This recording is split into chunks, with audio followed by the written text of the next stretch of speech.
आज हम chapter number 3 physics का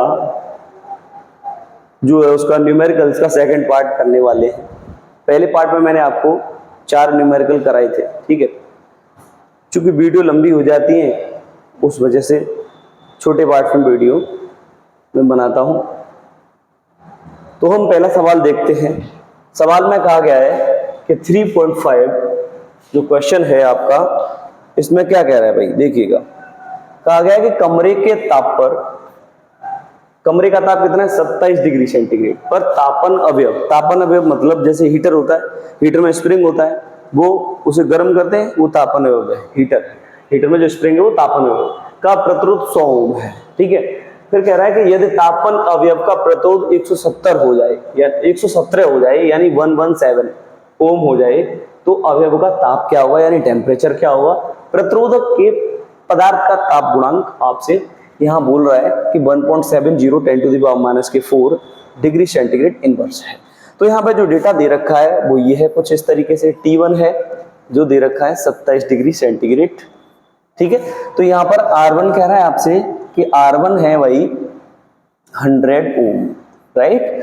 फिर कहता है कि जो प्रतिरोध है वो हो गया है 117। प्रतिरोध कितना हो गया भाई 117 हो गया है। तो कह रहा है कि तो अब ताप बताओ, यानी कितने ताप पर ये जो प्रतिरोध है कितने टेम्परेचर पर 117 हुआ है। जबकि प्रतिरोध ताप गुणांक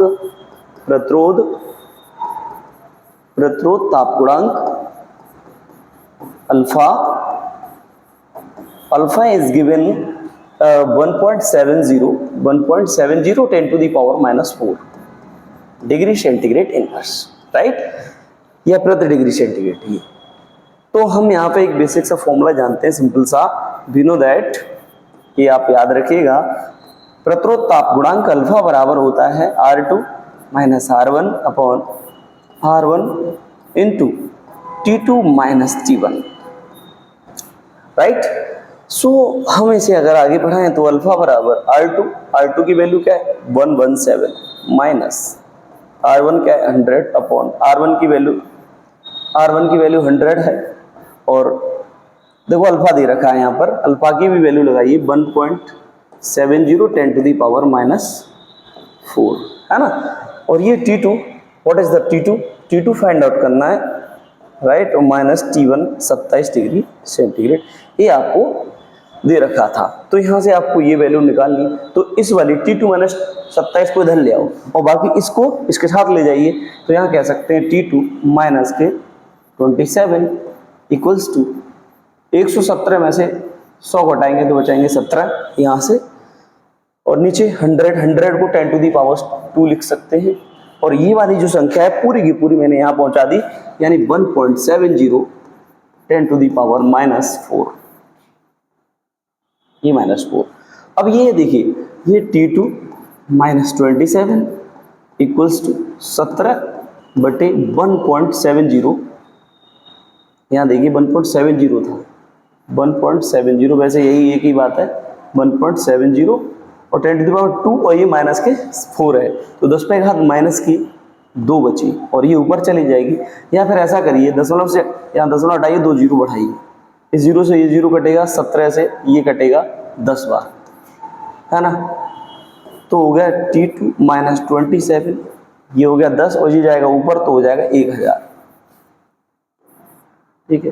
तो T2 equals to 1000 plus 27 equals to जो टेम्परेचर बना 1027 डिग्री सेंटीग्रेड।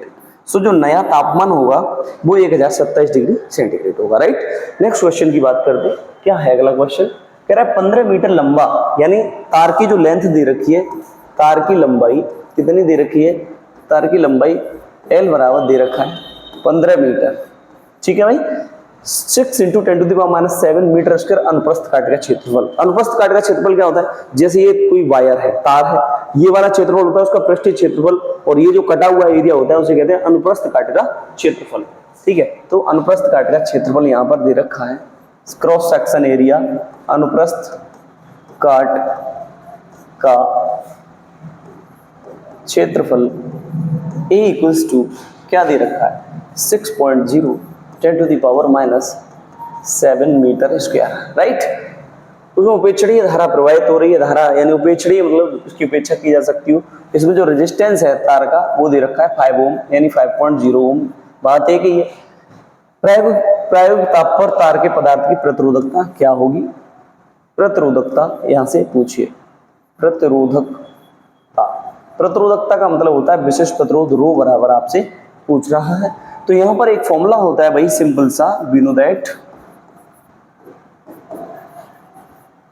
रो बराबर RA अपॉन N। तो रो इक्वल्स टू R की वैल्यू कितनी, what is the value of R? 5। A की वैल्यू कितनी? 1.6 सॉरी 6। A की वैल्यू है 6.0 10⁻⁷ अपॉन L कितना है? 15 मीटर, ठीक है। 5 तिया 15 और 3 दूनी 6। तो ये हो जाएगा आपका रो बराबर 2 × 10⁻⁷। इसका आंसर होता है ओम इंटू मीटर में, ठीक। ये इसका यूनिट है ओम इंटू मीटर, तो ये इसका आंसर है, ठीक है। कोई भी अगर आपको डाउट होता है तो मुझे कमेंट सेक्शन में बताइए। नेक्स्ट क्वेश्चन, सिल्वर के किसी तार का 27.5 डिग्री सेंटीग्रेड पर प्रतिरोध 2.1 ओम है। तो यहां पर ये टेम्परेचर दे रखा है इसका, यानी ताप T1 बराबर दे रखा है 27.5 डिग्री सेंटीग्रेड, ठीक है। प्रतिरोध इसका दे रखा है R1 बराबर 2.1 ओम। इतने पर ये कह रहे 100 डिग्री सेंटीग्रेड प्रतिरोध 2.7 है, यानी जो T2 है वो कितना 100 डिग्री सेंटीग्रेड। तो जो प्रतिरोध है इसका वो कितना हो गया 2.7 ओम हो गया, ठीक है। तो सिल्वर की प्रतिरोधकता गुणांक, प्रतिरोधकता ताप गुणांक बताइए। तो अल्फा यहां से आपसे पूछ रहा है, प्रतिरोध ताप गुणांक अल्फा आपसे यहां पूछ रहा है। तो आप लिख सकते हैं वी नो दैट, पांचवा सवाल इसी से किया हमने, अल्फा बराबर R2 minus R1 upon R1 into T2 minus T1, right. इसकी वैल्यू यहां से पुट कर सकते हैं। R2 कितना दे रखा है? R2 दे रखा है 2.7 माइनस 2.1 अपॉन R1 की वैल्यू है 2.1 इंटू T2 की वैल्यू 100 माइनस 27.5, ठीक है। अब ये अल्फा यहां से देखिए, अल्फा इक्वल्स ये 27, ये 0.6 बचा, 0.6 अपॉन 2.1 इंटू ये 72.5 इंटू 72.5 ये बचा, राइट। अब देखिए, अब यहां से दशमलव से दशमलव हटा दो, 3 दूनी 6, 3 सत्ते 21। तो अल्फा बराबर 2 बट्टे ये हो गया 7 पंजे 35 के 5 और हासिल 3, 7 सत्ते 49 और 3 52, 49 और 3 52, दशमलव एक संख्या बाद है तो 52। इसका इसमें डिवाइड करेंगे तो अल्फा बराबर आता है 0.0039 प्रति डिग्री सेंटीग्रेड, ठीक है भाई। ये आपका यहां से आंसर बन गया। नेक्स्ट अगला क्वेश्चन देखिए, यहां कहा गया है कि निक्रोम के तापन योग का जो है उस पर जो विभव है वो कितना है? विभव B बराबर V बराबर 230 वोल्ट, 230 वोल्ट, ठीक है। सप्लाई से संयोजित है। 3.2 एम्पियर की प्रारंभिक धारा इसमें प्रवाहित हो रही है। I1 बराबर 3.2 एम्पियर और I2 बराबर 2.8 एम्पियर, यानी प्रारंभिक धारा है जो कुछ सेकंड में 2.8 एम्पियर पर आ जाती है, यानी जो I2 है वो 2.8 एम्पियर हो जाती है। कहने का मतलब एक रजिस्टर, एक तापन अवयव है या कोई नाइक्रोम जो हीटर की स्प्रिंग है वो नाइक्रोम की बनी होती है। तो नाइक्रोम का कोई तापन अवयव है जिस पर 230 वोल्ट का विभवांतर लगा गया है, पोटेंशियल लगा गया है, जिसमें अगर धारा प्रवाहित कर रहे हैं तो प्रारंभ में धारा 3.2 एम्पियर की है, लेकिन कुछ समय पश्चात यह धारा 2.8 एम्पियर हो जाती है, राइट। कह रहा है कि कुछ ठीक है, यदि कमरे का ताप 27 डिग्री सेंटीग्रेड है, यानी यहाँ पे T1 कह रहा है, T1 बराबर 27 डिग्री सेंटीग्रेड, ठीक है। तो तापन अवयव का स्थायी ताप क्या होगा, यानी जो T2 है वो बाद में स्थायी धारा ये हो गई है, तो स्थायी ताप क्या होगा यहाँ से आपसे पूछ रहा है, ठीक है। जबकि प्रतिरोध ताप गुणांक अल्फा बराबर 1.70 10⁻⁴ डिग्री सेंटीग्रेड इनवर्स, यहाँ इसकी वैल्यू दे रखी है।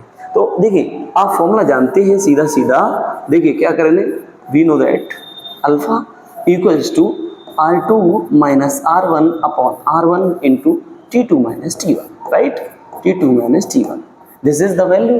सो हम इस वैल्यू को यहाँ पर पुट करेंगे, लेकिन वैल्यू हमारे पास हो भी तो सही, तभी तो पुट करेंगे। अल्फा है हमारे पास, R2 नहीं, R1 नहीं है, R1 यहाँ भी नहीं, T2 निकालना है, T1 है, तो R1 और R2 कहाँ से लेके आए, तो हम जानते हैं R बराबर B अपॉन I से, R बराबर B अपॉन I से। यहाँ से R1 निकालेंगे तो B अपॉन I1 हो जाएगा, और यहाँ से अगर R2 निकालेंगे तो B अपॉन I2 हो जाएगा। बोलिए, एक बार I1 लगा के एक बार I2 लगा करके यहाँ से वैल्यू निकाल दीजिए, तो R1 बराबर 230 बटे I1, what is the value of I1, 3.2, ठीक है। तो R1 अगर यहाँ से निकालेंगे तो आता है 71.87, 71.875, ये R1 आ गया। और यहाँ से R2, अगर R2 की बात करें तो R2 बराबर हो जाएगा 230 बटे, ये जो करंट है वो कितनी, करंट I2 2.8 एम्पियर, राइट। तो यहाँ से जो R2 आएगा भाई वो आएगा आपका 82.143, 82.143, ये यहाँ से डिवाइड कर करके R2 आ जाएगा, ठीक है। तो अब यहाँ वैल्यू पुट कर लेंगे, राइट, पुट वैल्यू यहाँ पुट करिए, तो वैल्यू पुट करेंगे, अल्फा की वैल्यू गिवन है भाई, अल्फा की वैल्यू गिवन है 1.70 10⁻⁴, तो अल्फा है 1.70 10⁻⁴, right, equals to R2 minus R1। तो R2, what is the value of R2, 82.143 minus ये है आपका 71.875 बटे R1 की वैल्यू क्या है 875, 71.875, तो यहाँ 71.875, और T2 माइनस T1, T2 ये है, T1 की वैल्यू क्या है यहाँ पर, T1 की वैल्यू आपको 27 डिग्री सेंटीग्रेड यहाँ से दे रखी है, तो ये 27 हो गया, राइट। अब यहाँ से देख लीजिए, अब इसको यहाँ पहुँचाइए, ये हो जाएगा T2 माइनस 27 बराबर, इसे माइनस करेंगे यानी 82.143 और 71.875, 13 में से 5 गए तो 8 बचे, 13 में से 7 गए, 13 में 7 गए तो 6 बचे, ठीक है, 11 में से 8 गए तो 3 बचे, ये 0 1, 10.368, यहाँ हो जाएगा 10.368, 10.368 बटे, इसको यहाँ पहुँचाइए 1.70 10⁻⁴ और T2 माइनस T1, ये डिवाइड, ये माइनस करके आ गया, और ये और बचा है ना, और T2 माइनस T1 को यहाँ पहुँचा दिया, और 1.70 10⁻⁴, और ये है यहाँ पर 71.875, ये, ठीक है। इसको जब ऊपर लेके जाएंगे इन दोनों का मल्टीप्लाई करेंगे, तो मैं 17 का मल्टीप्लाई कर देता हूँ, बाद में 0 लिख देंगे, 10.368 बटे, और आप 10 पे घात 4 को ऊपर ले जाओ, 10 पे घात 4 को ऊपर ले गए तो 17, ये 0 तो आएगा ही आएगा, 17 को 70 बन जाए, 85 के 5 हासिल 8, 119 और 8 27, 127 हासिल 12, 17 से 36, 136 12 148 हासिल 14, 17 कम 17 14 33 के 3 हासिल आपका 3, और 17 7 119, 17 7 119 और 3 122, ठीक है। तो मल्टीप्लाई 1 2 3 4 5, 5 से 1 2 3 4 5 यानी इतना, ठीक है भाई। जब इसको डिवाइड करेंगे तो T2 माइनस 27, ठीक है भाई।